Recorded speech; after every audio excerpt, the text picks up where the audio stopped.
If you Google philanthropy, it'll say people who give and primarily in dollars.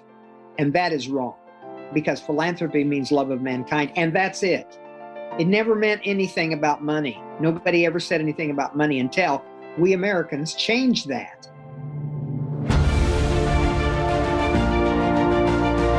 Hello and welcome to the Daily Helping with Dr. Richard Schuster. Food for the brain, knowledge from the experts, tools to win at life. I'm your host, Dr. Richard. Whoever you are, wherever you're from, and whatever you do, this is the show that is going to help you become the best version of yourself. Each episode, you will hear from some of the most amazing, talented, and successful people on the planet who followed their passions and strive to help others. Join our movement to get 1 million people each day to commit acts of kindness for others.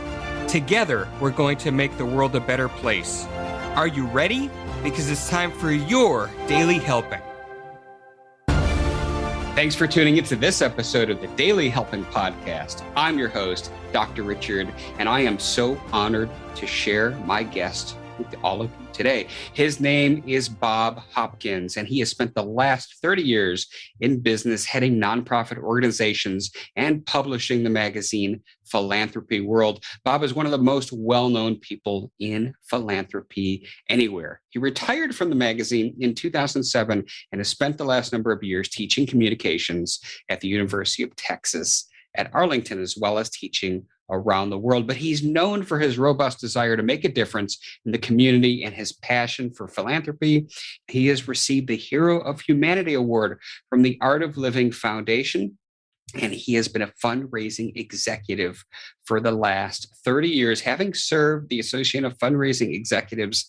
Bob serves nonprofit organizations nationally as well as internationally, and his expertise in board of director development is well known, and he is a consistent consultant to organizations that are struggling.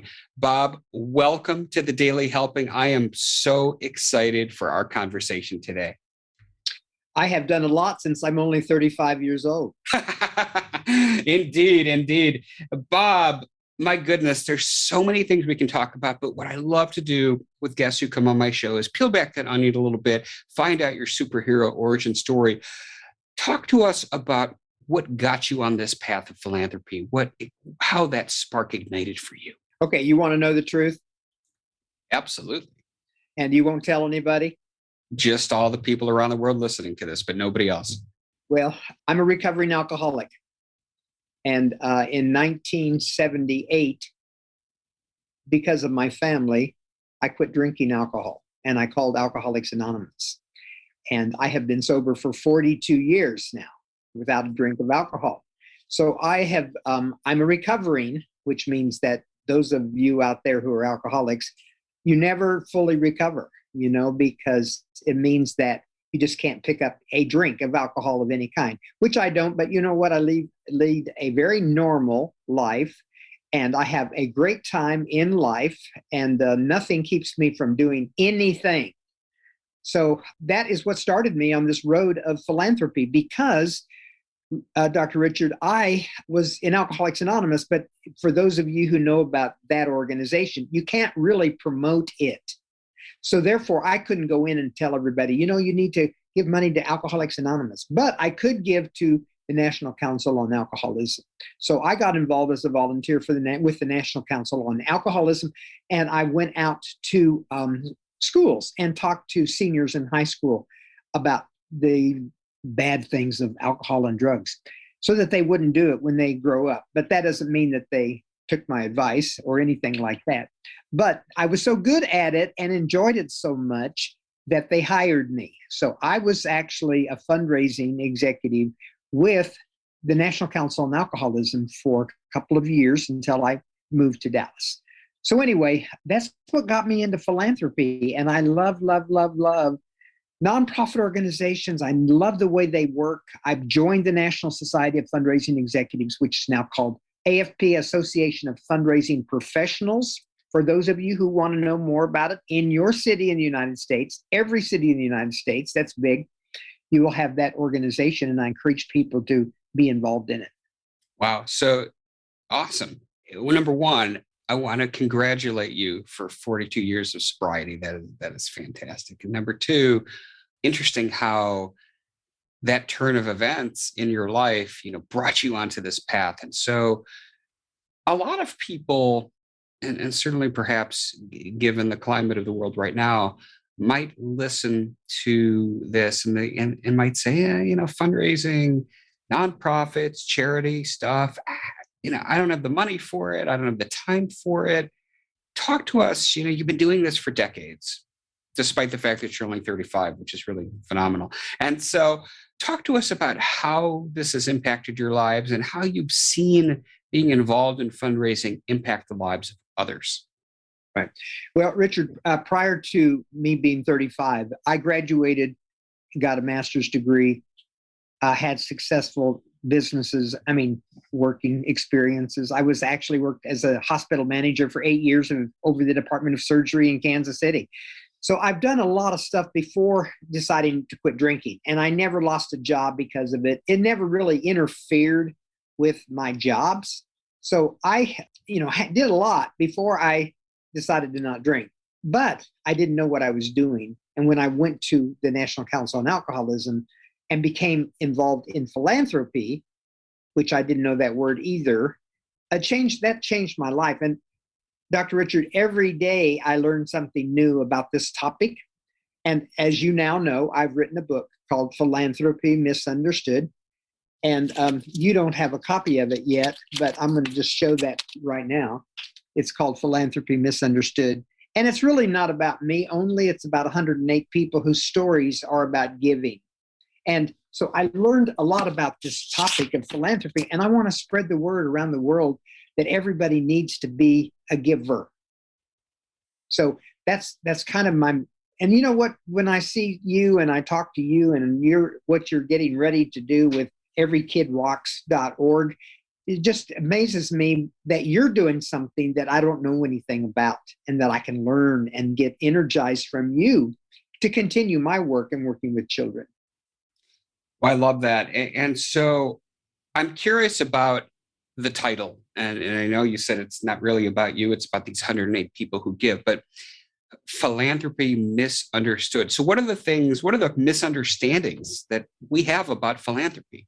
Well, what do you think philanthropy was? Before you met me, what did you think philanthropy was? Philanthropy to me was always people giving money to a cause. That's what I always thought of, right? And if you Google philanthropy, it'll say people who give, and primarily in dollars. And that is wrong, because philanthropy means love of mankind, and that's it. It never meant anything about money. Nobody ever said anything about money until we Americans changed that and decided that we didn't know what to call those people who did write the big checks and put their names on hospitals and universities. And so we called them philanthropists because of that. And so people tell me, well, you know what, when I win the lottery, I'm going to be a philanthropist. And I thought, and I kept hearing that over and over and over and over again. And I realized, you know what, they've got philanthropy wrong. I need to write about it and write about the real philanthropists. And those are people who really do things to help others, that can say, I'm a philanthropist, and they can do it with pride. And that's what it is. And you, Dr. Richard, are a philanthropist. And it's not about money. It's not about writing the check. And do you write checks? Yes, you do. And do you give money? Yes, you do. But that's not just what makes that word come alive. What makes that word come alive is Every Kid Rocks. Your organization, that you're going to change lives, but you're going to change kids. So, I appreciate your kind words, but I want to go back to, the definition of it before, as you said, we kind of changed it because people didn't know really what title to give people who were putting their names on hospitals. But, most people who would want to give are not putting their names on hospitals. They're not writing massive checks. But I would love for you to talk about how giving changes one's life, because you've been around this for so many years and you've seen so many people do it. And I'm excited to get that perspective from you. Okay, there's a book called Give to Live. You can go on Amazon and put in Give to Live by Dr. Doug Lawson. Unfortunately, Dr. Lawson just passed away, and he was my mentor. I first met him in 1987 at a National Society of Fundraising Executives conference. He was so popular that there were standing room only. And Dr. Lawson was my mentor for 40 years or 30 years. And I learned everything I know about this topic from him and his book, Give to Live. It's an amazing book. And it tells you why people give. And they give because it does so much for you, not the people who are hungry or the people who don't have homes. Yes, it does give people who don't have homes a home. It does give people food who don't have food. There's lots of organizations that do great, great, great things. But you know what, Dr. Richard, I learned that I give because it helps me. It makes me have a better life. It makes me 35 years old instead of 78, which I really am.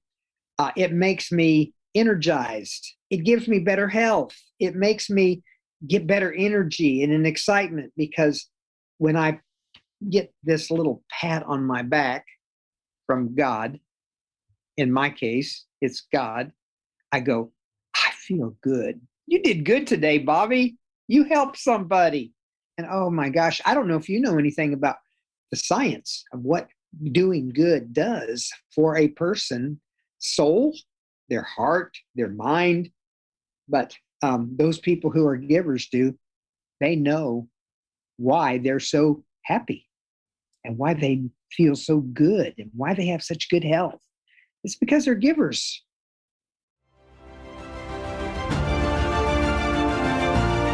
Hey guys, Dr. Richard here. For the past 7 years, I've been privileged to bring you incredible guests who are changing the world and can help you become the best version of yourself.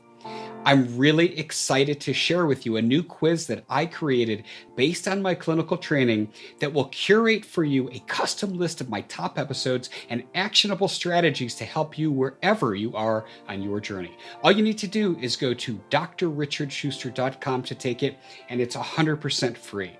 You'll be taking the next step on the journey to unlocking the power of you, and I can't wait to see where you'll go.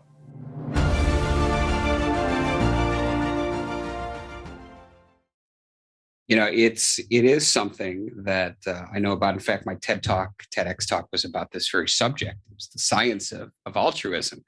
But I wanted to hear from your perspective as to how it personally impacted you. But yes, it absolutely, there are physiological benefits when we do good things for others. Dopamine is released, which is a pleasure hormone. There's all sorts of good science around helping other people. And that's the premise of this show, is to help other people. Because if we all help each other, we feel good, we raise each other up as a society. You've got such a wealth of experience doing this, Bob. I wonder if there are any particular stories, an example of all the years you've been doing this that really did touch your soul, were really moving and powerful, that you'd love to share with us today. Right.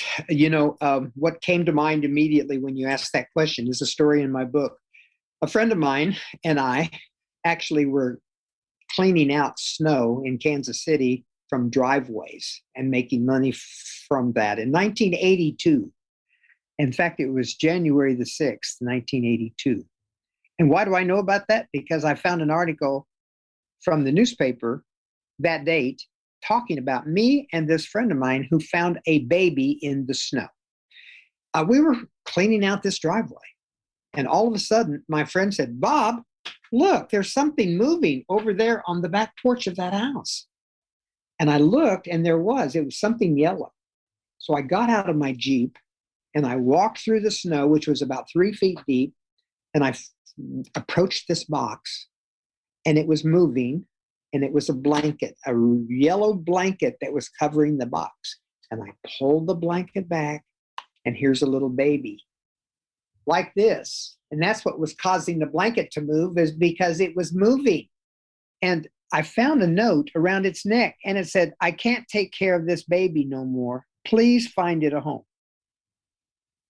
So I had a choice. What would you do when you did that? When you found the baby? Would you just cover the blanket back up, get in your Jeep, and continue doing your work? Or would you pick up the box and go to the front door of this house and knock on the door and say, "You're not going to believe this, but I found a baby on your back porch"? Well, that's what I did. And that's what we did. And we called the police because you have choices. What do you do? And we called the police and we followed up. We had to go to court and talk about this situation. And Dr. Richard, 36 years later or 37 years later, I want to find this baby. Now, that was a philanthropic story. A lot of people see people laying on the side of the road, or actually on the sidewalks in New York or even in Dallas, and they just see somebody in distress, but they just walk past. They don't do anything about it. So philanthropy is when you make a decision you have to go the next step. You have to do something about that.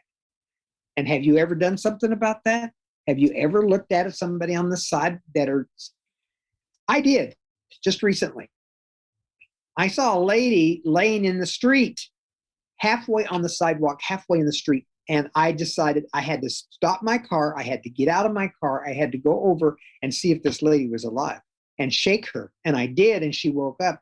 And I said, "Ma'am, you are in the street." And she very gruffly got up. Well, she was a homeless woman. And she may have been mentally challenged. And she left. But I did that as a philanthropic activity, and you would have too.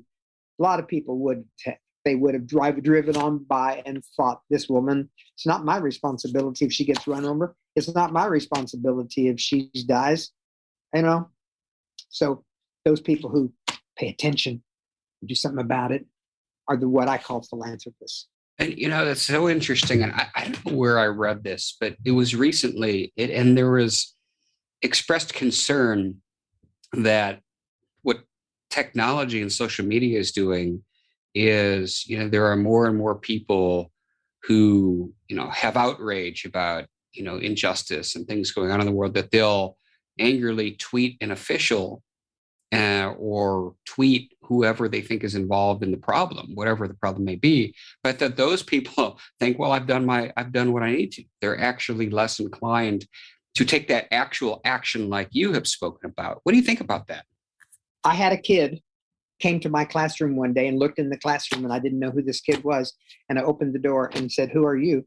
And he says, "Is this your iPad?" And he was showing me my iPad that had my name on it. And I had my business card scotch taped on it so he could see that whose it was. And I said, "Oh my God, that's my iPad. Where'd you find it?" He said, "I found it on the back of your car, or on the back of somebody's car in the parking lot." And I said, "How did you find me?"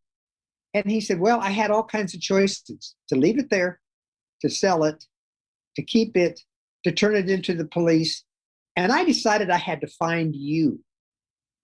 So he went to the library. He looked me up, found out where my building was, what my room was, and brought it to me, and saved me 3 days of agony should he have left it in the police department, or had he just left it there and somebody else would have come to find it. So I found a checkbook on the ground, and I looked at it, and I had a choice. Don't pick it up, leave it alone. Pick it up, and if you do pick it up, then you got to do something with it. I was walking, so I put it in my back pocket. I ended up at my house, and I put it on the kitchen table and left it there for 5 seconds. And then I thought, "Bob, what are you going to do with this check? What are you going to do with this checkbook?" I could put it in the mail because it's got the address of the person. Or I could get into my car and go to this address and find this person and say, "I found your checkbook." And you know what? I did that latter thing that I just said because I remember the kid who went out of his way to find me to give me my iPad back. So anyway, I did that. I found the girl, I found the lady, and she went, "Oh my God, thank you so much. My purse was stolen last night when I was playing tennis out of my car, and they took my whole purse, and this checkbook was in it. So somebody must have thrown it out, obviously, because they didn't want it, and they wanted to keep the money and keep the purse, et cetera, et cetera. But thank you so much. Now I don't have to call my bank and say, stop the processes of any more transactions of this bank." So I went the extra mile truly only because somebody did that for me. Paying it forward. I love it. I absolutely love it. Bob, I know you've got a big event coming up. Tell us a little bit about it. Right. Thank you for asking, Dr. Richard. Yes.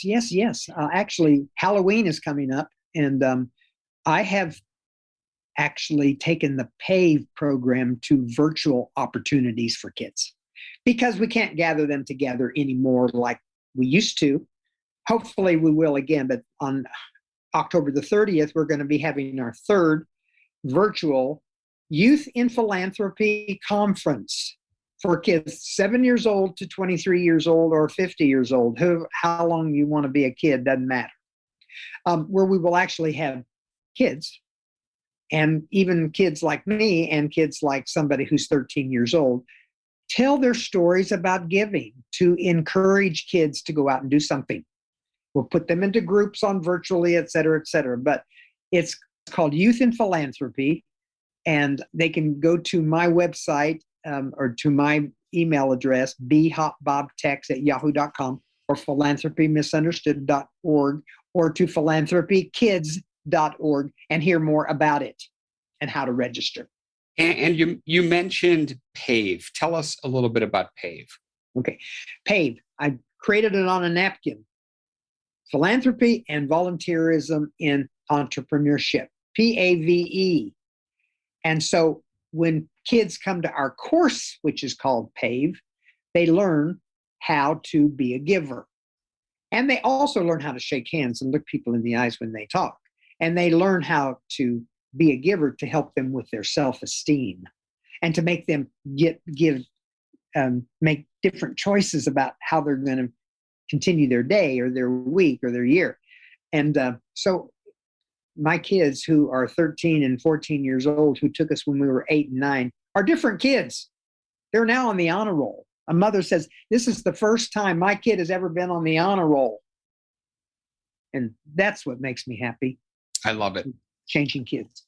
I absolutely love this, because they don't have this in the public schools. You don't have courses on giving and philanthropy. It's just not there. So it's so beautiful that you're helping these kids where that becomes a part of who they are. I think that is so wonderful. Bob, this time together has flown by, and I'm so grateful that you chose to spend a little bit of your morning with us today. As you know, I wrap up every episode of my show by asking my guests just this one question, and that is, what is your biggest helping? That single most important piece of information you'd like somebody to walk away with after hearing our conversation today? Well, everybody can be a change maker. Everybody can change the life of somebody positively, only if they're empowered. And so I tell my college students that today is the first day of the rest of your life. Go out and do something for somebody, and then come back and tell me about it tomorrow. And then tomorrow, I will ask them, what did you do? And they will tell me, because it's an assignment. It's a habit. It's habit formations. And so I'm empowering everybody who's listening to me today that even if you think you're a giver, go do something specifically that you didn't think of before. Call up somebody next door. Go knock on the door and find out how you can help them. And it's an amazing thing that the person next door probably needs your help, mentally, physically, or whatever. The people, go mow somebody's lawn that's 3 feet high, and you'll find out that they can't afford it. They can't afford somebody to mow their yard. So go mow the yard, the people across the street or something. So that's what I'm going to ask everybody to do, is do something. Right at the bottom here is my email address, bhopbobtex@yahoo.com. If you can see that, I can see mine. I don't have my name. I have my email address. Email me, and I will send you some more information, and maybe even give you a copy of my book. Oh, I love it. I love it. You just led into my next question, which was, where can people how can people connect with you? But and we'll have all that information in the show notes. But tell us where people can learn more about you online. Give us a website. Okay. Philanthropy Misunderstood is the name of my book. .org will pop up this book. And then there will be information about me in the book, how to get in contact with us, and how to be involved in another foundation, which is called Philanthropy Kids. I love it. .org. I absolutely love it. And like I said, we'll have all that good stuff about Bob Hopkins linked in the show notes at thedailyhelping.com. Bob, you are so refreshing and in alignment with everything that this show was created to be. So thank you so much for coming on today. It was an absolute honor to have you on. Dr. Richard, I'm so honored to be here, and I can't wait to hear about more. Everykidrocks.org. You will indeed. I appreciate that. And I also appreciate each and every one of you who took time out of your day to listen to our chat today. If you like what you heard, go give us a subscribe on Apple Podcasts and leave us a 5-star review, because that is what helps other people find the show. But most importantly, and I say this every episode, but Bob said it so well, go out there today and do something nice for somebody else, even if you don't know who they are, and post it in your social media feeds using the hashtag MyDailyHelping, because the happiest people are those that help others.